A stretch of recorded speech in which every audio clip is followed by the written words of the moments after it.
So tell me, who are you? What is your name, Little Miss? Elizabeth. What is this book of curious creatures? It's this book's about animals that I like, but also ones that I just came up randomly with, like a turtle. Did you know they can breathe through their butts?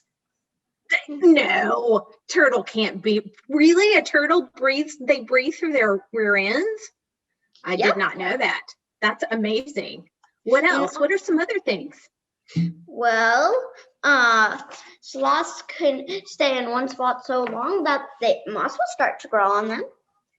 That's amazing. And you saw a sloth yesterday at the zoo, right?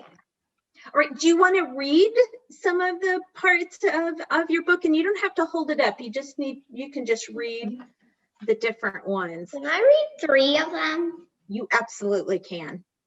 Cats are cute pets. They are very snuggly and they love to purr. They love to sleep.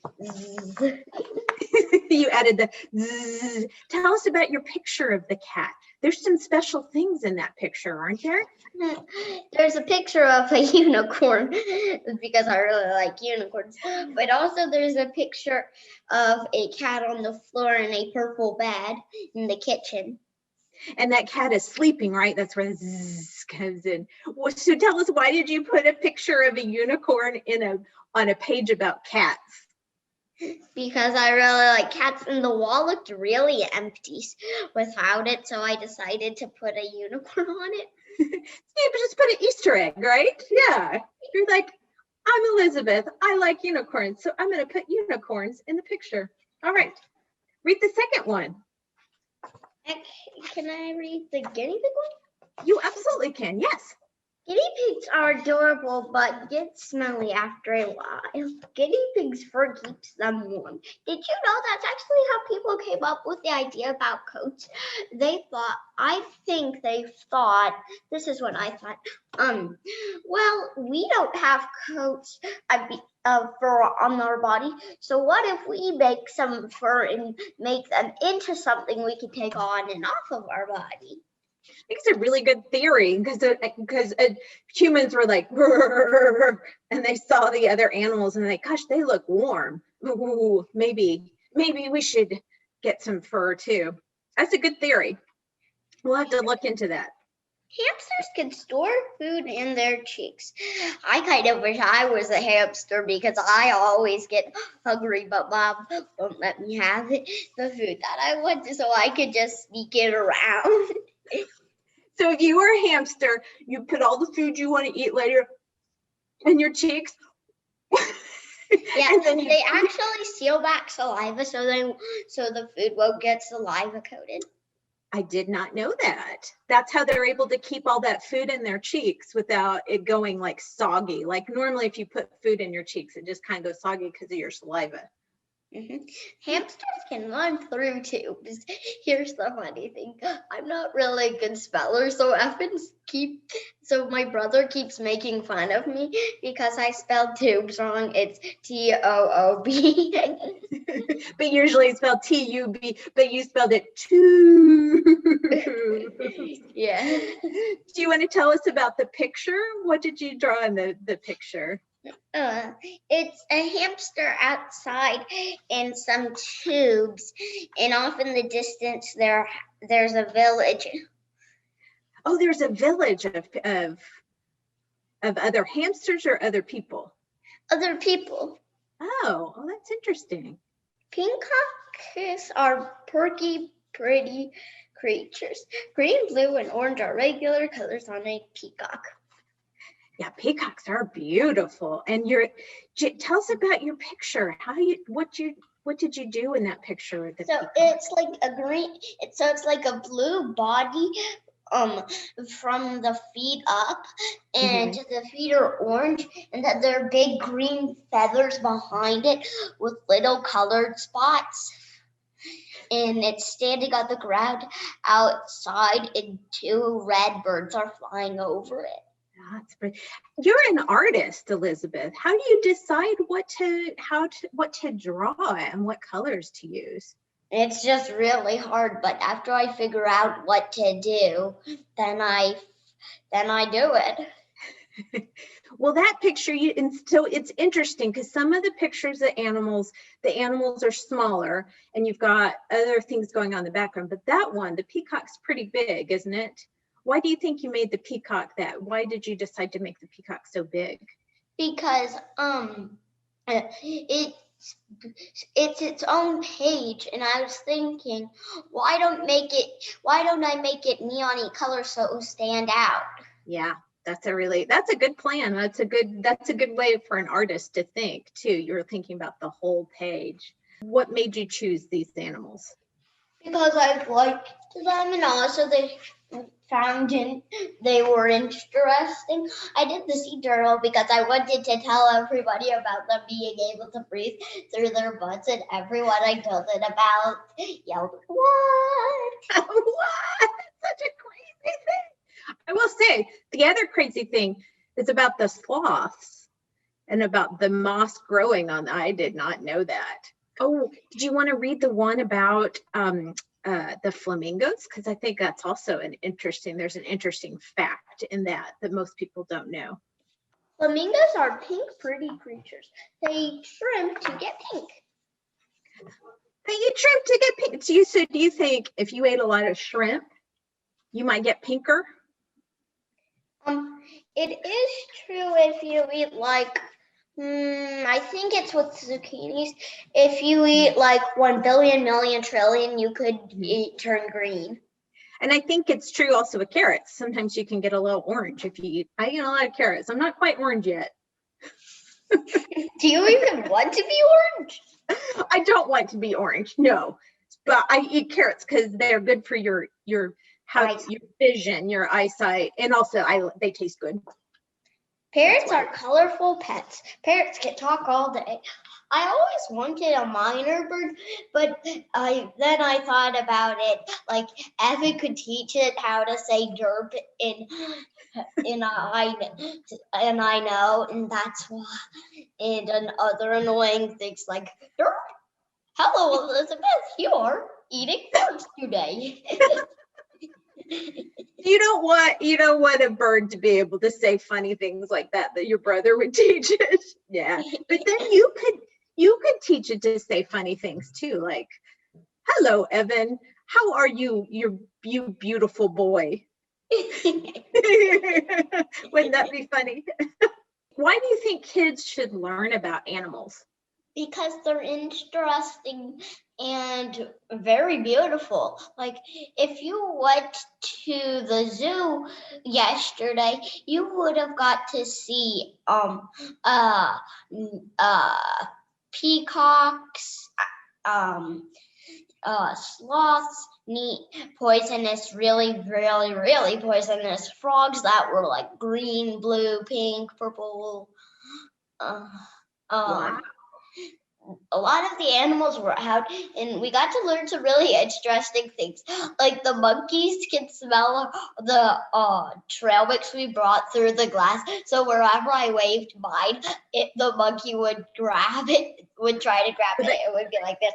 I want those trail mix. Boy, they smell way better than humans, huh? They have much better sense of smell. So you think so kids who learn about animals, they'll be surprised and really enjoy learning more, just like you. Yeah, I think you're right. Know that turtles could breathe through their butts until a few days ago when I wanted to write about turtles. Mm-hmm. And so you find out all kinds of interesting facts like that, right? Yeah, I agree. It's fun to learn new things. And when the library reopens and people can go back inside, they can still get books now, right? But when they can go back, then you go right to the section where the animals are and you can learn all kinds of things. Elizabeth, for people who don't know about the unicorn and the rhinoceros, can you tell us what is the interesting fact that we learned about unicorns and rhinoceroses? Unicorns are actually not real. A person mistakes them as a unicorn actually it was a rhinoceros. Yeah, they saw a rhinoceros. they wrote about it. This was many, many, many, hundreds and hundreds of years ago. And they wrote about it because they didn't have cameras. And they sent that information back to people. And then people took that description and decided it looked like the unicorns that we know of, right? It's so interesting. Tell us a little bit about your guinea pigs. Our guinea pigs are adorable, but during the huge snowstorm, their cage was practically filled up with an inch of poop on every side. How did that happen?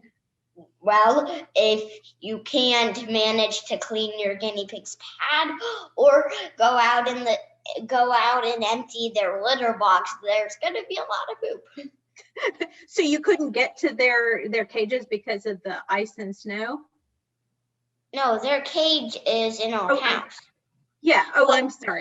But during the snowstorm, companies didn't want us to use electricity, so we couldn't use the washer and whatnot.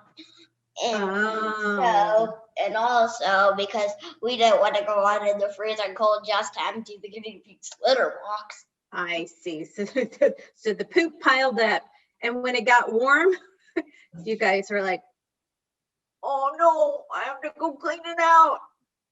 Yeah, that was Evan. He was like, "Oh, this is damp."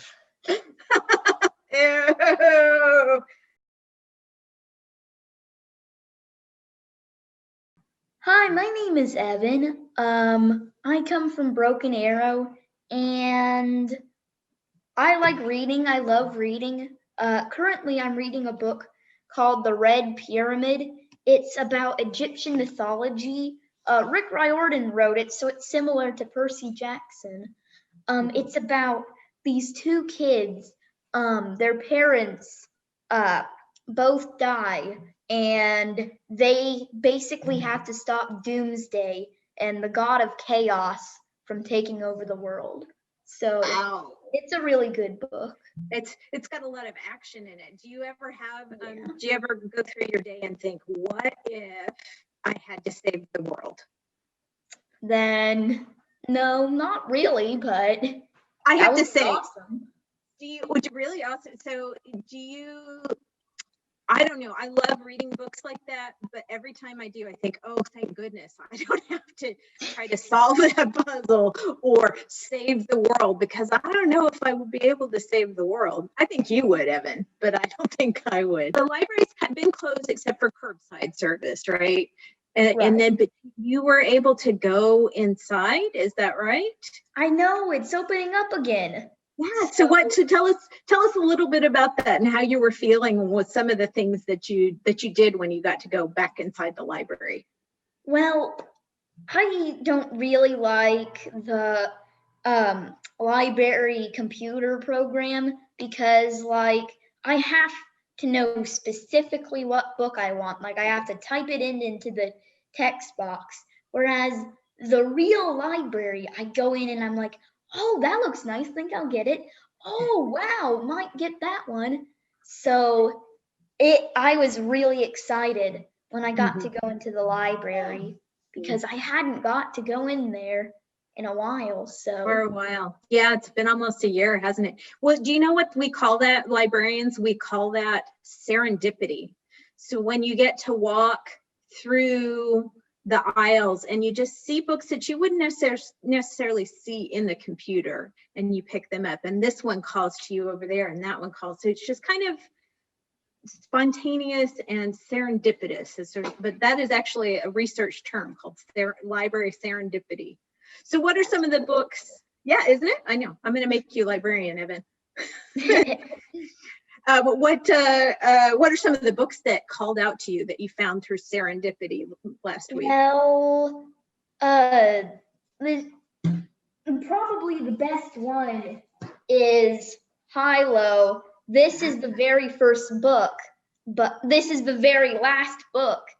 But what the series is about is this kid falls from the sky, and this other kid, the main character, he finds him, and they found out that the kid, Hilo, who fell from the sky, is a robot, and they have to in high-low, he can like shoot laser beams out of his hand and ice beams, boosh, and he can fly and yeah, and they're gradually figuring out like the bad guy is this red guy called Razawork, and they have to stop him from people on another planet made him angry, so he wants to get revenge, and they have to stop him from getting revenge. So talk a little bit about your climate change, global warming opinion editorial that you had to write and the research that you did. Tell us kind of like what you did and what you learned, and maybe some interesting things that you think other kids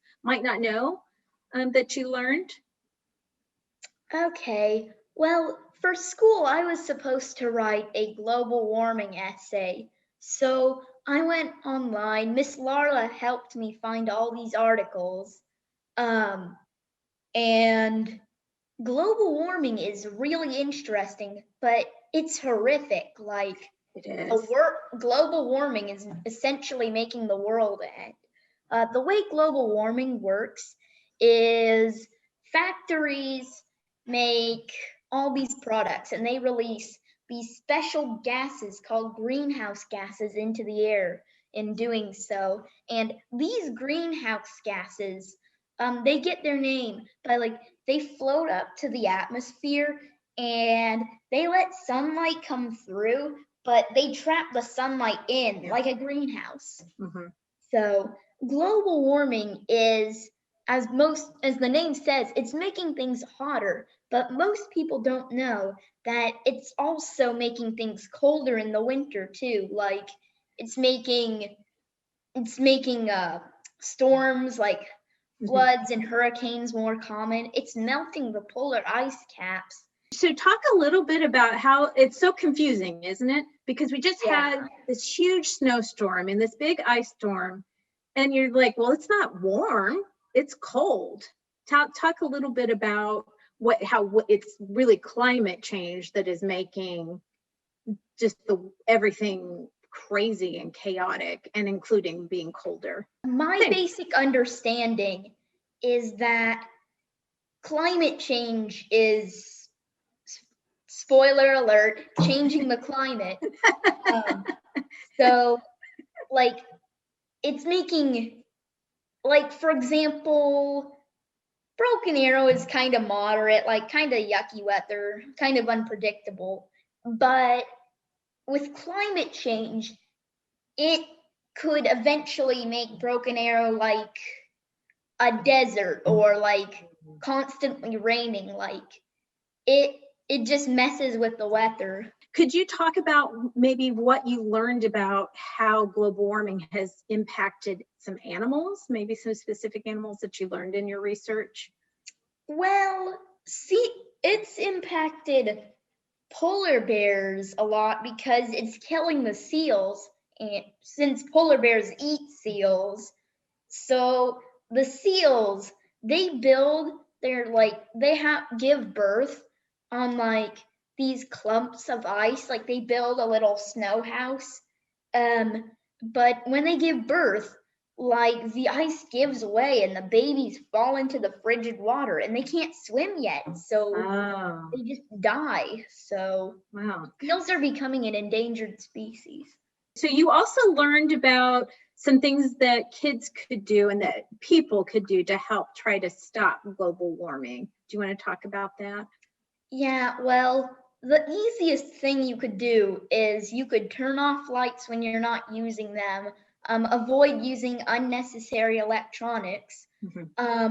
You could also recycle because that stops greenhouse gas making factories from making more greenhouse gases. And here's another thing. Pollution contributes to global warming. Because like I said, factories make greenhouse gases, but pollution, there's plastic in our ocean, and like plastic is never really gone. It just breaks into smaller and smaller and smaller pieces until eventually they're like microplastics. Like you have to get some microscope to see them. Yeah. So, but since those microplastics are in our ocean, tiny little fish think they're food, this plastic food imposter, and they eat it. And then everything else eats those tiny fish. So when we eat seafood, we are eating our own pollution. I So, did not know that. yeah. Makes me not want to ever eat seafood. Yeah. So our planet is in danger and we need to save our planet in any way we can. Are there any other topics that really interest you that you think other kids might be interested in too? Well, I once did bot ball. I could talk about that. What's bot ball? I don't know about that. What's that? Well, bot ball is, if multiple schools have it, they're like these Lego robots, but except they're not Legos. There's some kind of interconnecting pieces, and they have this motor and a claw, and you have servos, and you have to get them, and you have to code them to like pick up objects, like like if I wanted it to move forward, then I would have to type in like /forward motor 100% motor to get it to go fast. But I would also have to type in it for the other wheel, because if not, if only one of those wheels was working, then it would just be like. So you learned. So it's coding. It's learning how to think about logically through to make an object move in a way. Yeah. And if you leave anything out, sometimes it can do weird things. Yeah. Yeah. Coding is interesting, but it's also, it can be boring is not the right word because it's not boring, but it can be tedious. It can be something you're like, oh, to have to do. The rewards are awesome. Like one time I made it draw a smiley face on a piece of paper. I didn't know that. Cool. That's cool. What are you looking forward to the most when you can go back to school and things are back to what you're used to? Well, I'm in 5th grade and I'm going into 6th grade, which is a whole new school. So electives are going to be awesome. Like I can choose from like music, coding, art. I think I'm just going to, my 2 electives are going to be theater arts and art. What is it about theater arts and arts that you're like excited to do? Like what made you go, those are my electives? Well, I love art. Like I like doodling things. I'm currently working on a comic book. So I love art. We already go to art class in some friend's garage, but doing it in school would be like 10 times better. Yeah, because you have an art teacher and you'll be able to work on it, every day. What about theater? Why are you interested in theater arts? Well, one time my mom signed me up for like Aladdin theater camp, and I got to be the lead singer in Friend Like Me, and I was hooked. Even though I was the only boy in the class, like I didn't care because it was awesome. Do you want to talk about your science fiction story that you're writing? Oh, I'm writing a story for class. It's a science fiction story. It's about this new exoplanet called Kepler that was discovered with the Kepler telescope. Long story about that, but and it's the most likely out of all the planets NASA has discovered to host alien life. So, I'm writing a story about Jack is the main character, but there's also Jess and Mike. and they are going to Kepler. But since it's going to take like multiple years, then they're going to be cryogenically frozen. I think that's how you say it, but That's how you say it. Mm-hmm. and so they go on this event. So the main idea, like the main storyline, is going to be they blast off, they get cryogenically frozen, but it stops working. So then they get out of their beds and walk around and nothing works. But then it all starts up again. So they go to sleep, like that's odd. And then they wake up on Kepler. So, but their food supply is gone, like as if somebody stole it. But the only way to do it would be in person, like not, you couldn't like do it manually from like the NASA space station. So then they're like, which one of us is the traitor? So is that how far you've written? Have you written some more? Are you? That's how far I've written, but I know what I'm gonna do for the next part. Oh, I'm excited. Do you want to talk about it, or do you want to wait until you've written it? I think I'll talk about it. Okay. So they get off the plane. They're like, Mike, is it you? Jess, is it you? Well, it must be Jack then. So Jack is the scapegoat. So he goes off to find food to make it right. Mm-hmm. And he goes back, and their spaceship looks trashed, like somebody broke it or something. And so, of course, Jess and Layla think it's him, but then out of nowhere appears a person in a flash of blue light. And so they figure out this guy is the bad guy. And while they were cryogenically frozen, technology has changed, and they figured out how to teleport people. So that's how he's been breaking their spaceship. So then, of course, they stop him. But so Jack's off the hook, and since their spaceship stopped working because it was broken, they all teleport back to Earth. But of course, the main mission to go to Kepler was to collect samples of like the dirt and the alien life and something. So, but with all the excitement about the bad guy, they completely forgot about it. No. So that's kind of appropriate for the title. Are you still doing your title? It's called the Kepler Catastrophe. So maybe the catastrophe is, oh no, we forgot to get the samples.